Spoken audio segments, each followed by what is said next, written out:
ശുദ്ധാക്ഷരങ്ങളിലേക്ക് സ്വാഗതം. ചില പുസ്തകങ്ങൾ കാലത്തിൻ്റെ കണ്ണാടികളാണ്. കാലത്തിൻ്റെ ചരിത്രം ആ കണ്ണാടികളിൽ നിറഞ്ഞു നിൽക്കും.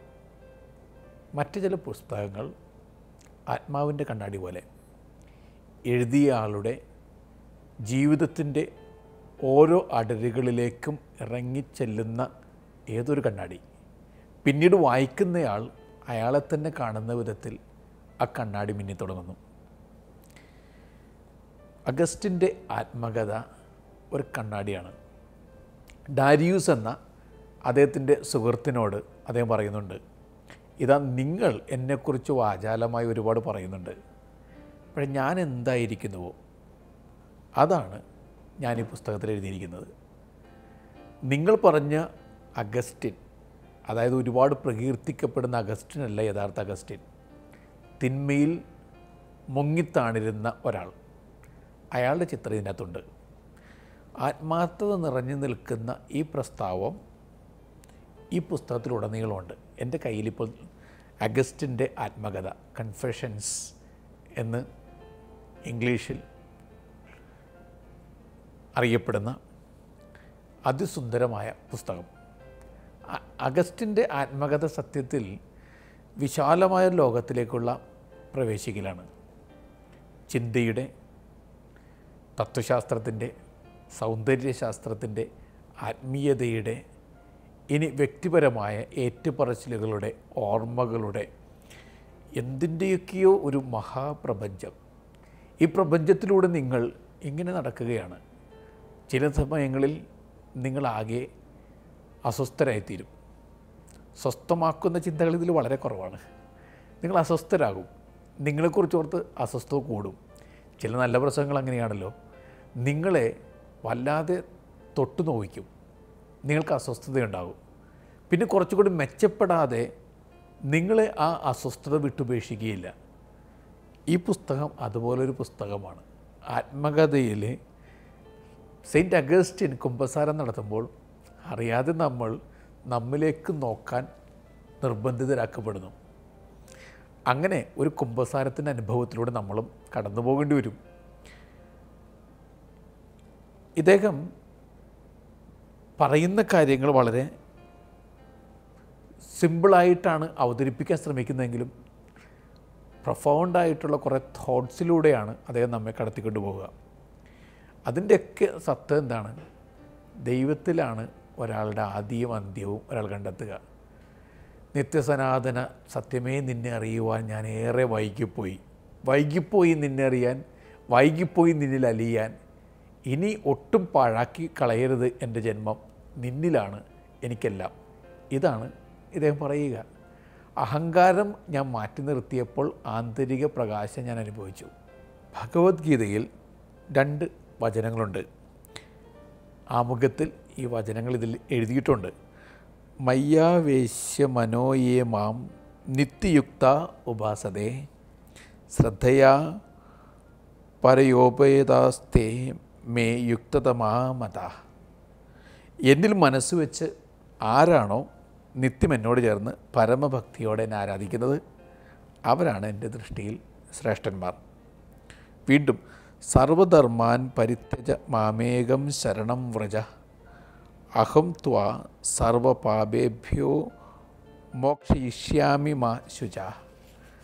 അതിൻ്റെ അർത്ഥം, സർവധർമ്മങ്ങളും പരിത്യജിച്ച് എന്നെ തന്നെ ശരണം പ്രാപിക്കുക, ഞാൻ നിന്നെ സർവപാപങ്ങളിൽ നിന്നും മോചിപ്പിക്കാം, ദുഃഖിക്കേണ്ട. സെയിൻറ്റ് അഗസ്റ്റിൻ്റെ ഉള്ളിൽ നിന്നും നിരന്തരമായിട്ട് മുഴങ്ങിയ സ്വരം അത് തന്നെയാണ്. അപ്പോൾ അദ്ദേഹം ഒരുപാട് ആന്തരിക സംഘർഷങ്ങളിലൂടെ സഞ്ചരിക്കുമ്പോൾ പെട്ടെന്നൊരു സ്വരം കേട്ടല്ലോ, വായിക്കുക. അദ്ദേഹം ബൈബിൾ എടുത്ത് തുറന്നപ്പോൾ കിട്ടിയ വചനം, നീ നിൻ്റെതായി കരുതെല്ലാം ഉപേക്ഷിച്ചിട്ട് എൻ്റെ പിന്നാലെ വരിക എന്നുള്ളതാണ്. ഉപേക്ഷിക്കുക എന്ന് പറയുമ്പോൾ ഒരുപാട് കാര്യങ്ങൾ ഉപേക്ഷിക്കേണ്ടതുണ്ട്.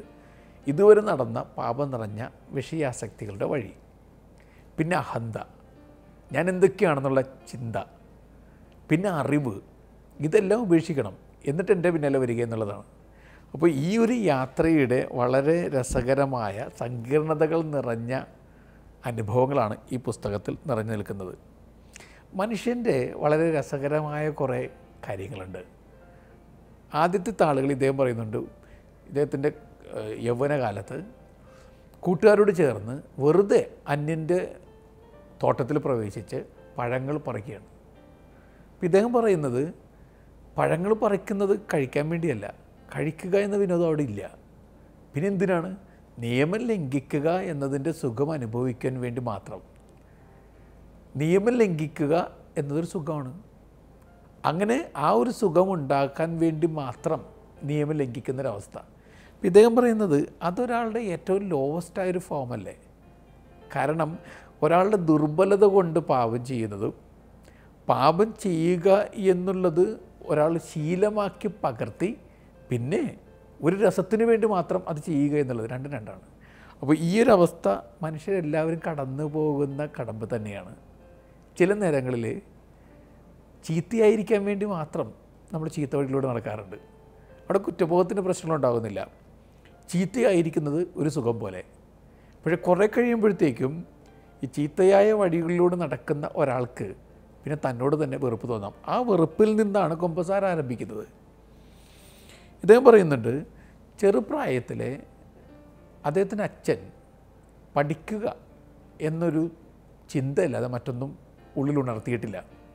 അതുകൊണ്ട് അദ്ദേഹം പറയുന്നു, പഠനത്തിൽ ഞാൻ കേമനായി, പ്രസംഗകലയിൽ അധ്യുതനായി. ഒറ്റ ചിന്ത മാത്രം മനസ്സിലുള്ളൂ, തോൽപ്പിക്കുക, എല്ലാവരെയും തോൽപ്പിക്കുക, വാദപ്രതിവാദങ്ങൾ നടത്തി തോൽപ്പിച്ചുകൊണ്ടേയിരിക്കുക, വേണ്ട വിധത്തിൽ പദപ്രയോഗങ്ങൾ നടത്തി ഒരാളുടെ ദുർബലത തിരിച്ചറിഞ്ഞ് അയാളെ കശക്കിയെടുത്തെറിഞ്ഞ് അയാളുടെ മേൽ വിജയം ആഘോഷിക്കുക. അങ്ങനെ വിജയം ആഘോഷിച്ച് ജീവിച്ച ഒരാളാണ് അദ്ദേഹം. അപ്പം ജ്ഞാനമാർഗത്തിലൂടെയാണ് അപ്പം നടന്നത്. അമ്മ ഭക്തിമാർഗത്തിൻ്റെ ആളാണ്.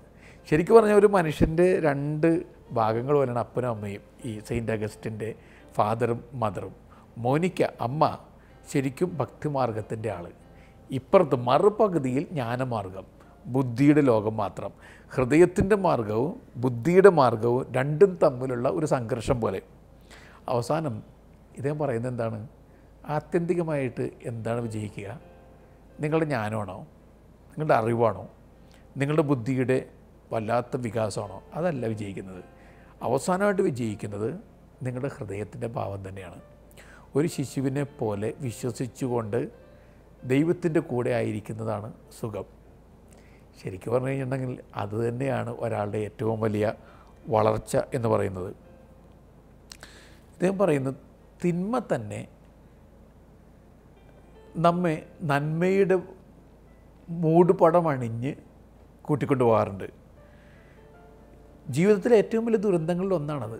സെയിൻറ്റ് അഗസ്റ്റിൻ എഴുതുന്നു, തിന്മ നന്മയുടെ മൂടുപടം അണിഞ്ഞ് എത്തുന്നു, വാരിപ്പുണരുകയാണ്.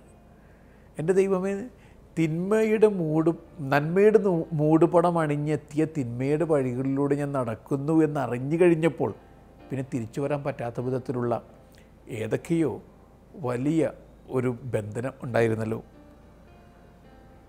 അങ്ങനെ ഒരു ബന്ധനത്തിൻ്റെ വഴിയിലൂടെ നടന്നപ്പോൾ വിശപ്പ് പോയി. എന്തിനു വേണ്ടി? ദൈവത്തിന് വേണ്ടിയുള്ള വിശപ്പില്ലാതായി.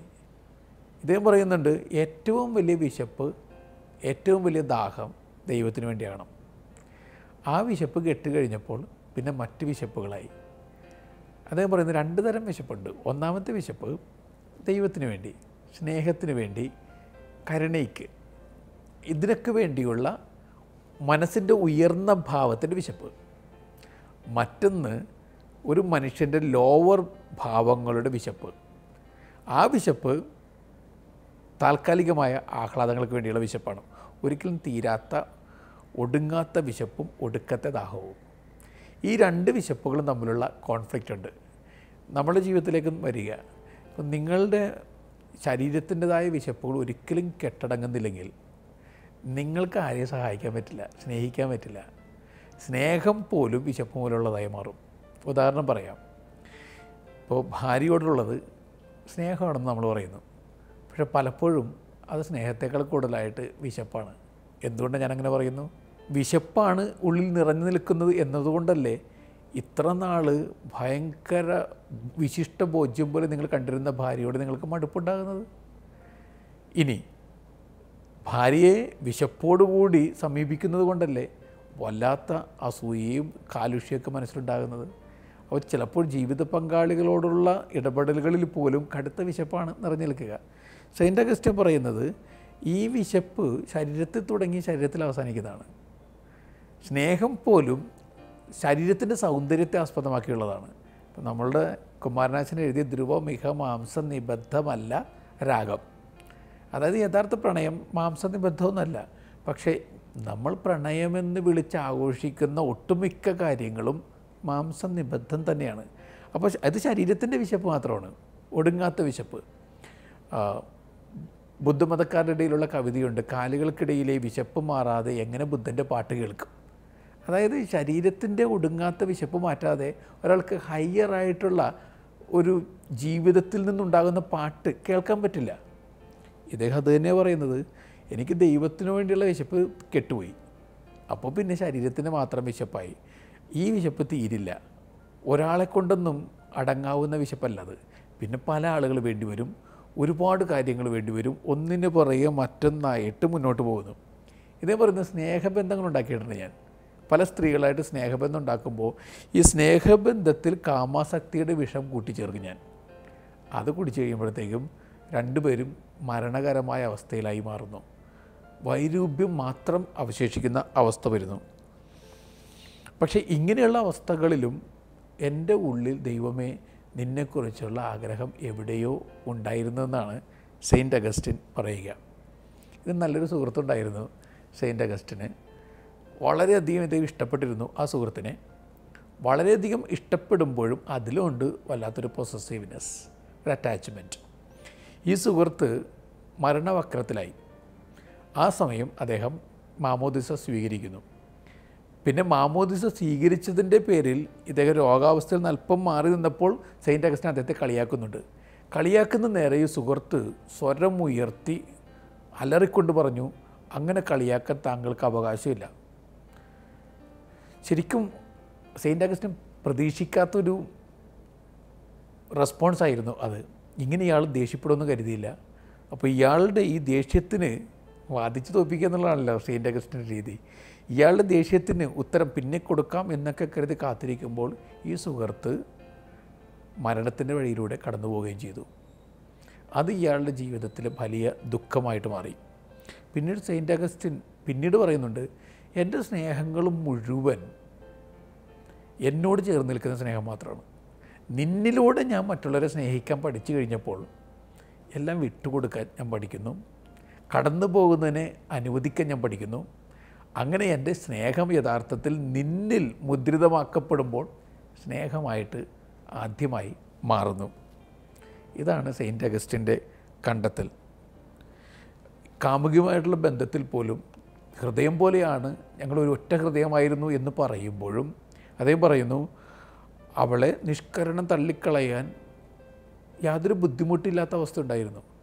എന്നാൽ ആ കാമുകിയാകട്ടെ ഇനി ഒരിക്കലും മറ്റൊരാളെ കല്യാണം കഴിക്കുകയില്ല എന്ന് പറഞ്ഞുകൊണ്ട് കടന്നുപോയി. ഇദ്ദേഹം പറയുന്നു, അവൾ എന്നെക്കാൾ ഉദാത്തത കാണിച്ചു അക്കാര്യത്തിൽ.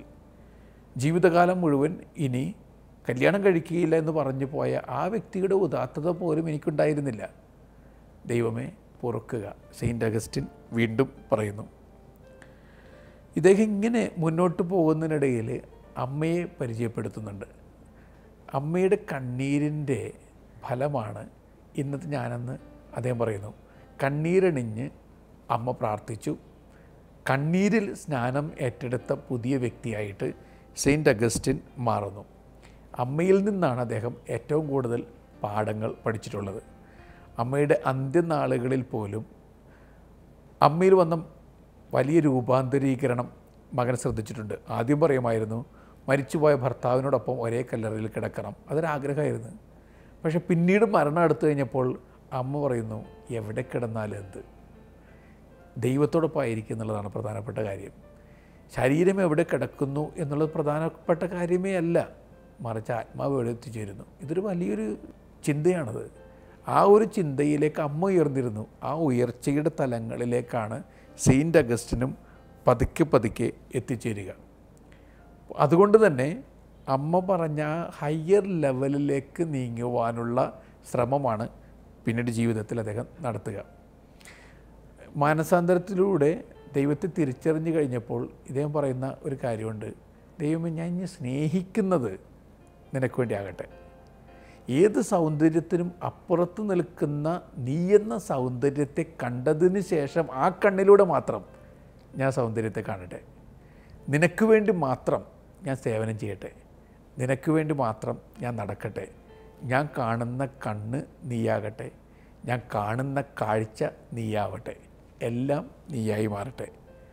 ഇങ്ങനെ ഒരു ചിന്തയിൽ ഈശോയുമായിട്ട് പൂർണ്ണമായി ലയിച്ച് ചേർന്ന് ജീവിച്ചു കഴിയുമ്പോൾ അദ്ദേഹം പുതിയൊരു മനുഷ്യനായിത്തീരുന്നു. അഗസ്റ്റിൻ്റെ കൺഫെഷൻ അവിടെയാണ് എത്തി നിൽക്കുക. ദൈവമേ, ഇനി ഞാൻ നിന്നിൽ നിന്നും പിരിഞ്ഞു പോകാതിരിക്കട്ടെ.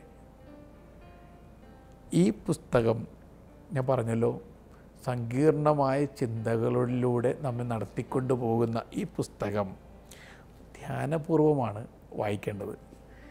നിങ്ങളിതിലൂടെ കടന്നു പോകുമ്പോൾ നിങ്ങളെ തന്നെ ഇതിൽ കണ്ടെത്തും. നിങ്ങളുടെ വഴികളുടെ സങ്കീർണതകൾ നിങ്ങൾ തിരിച്ചറിയും.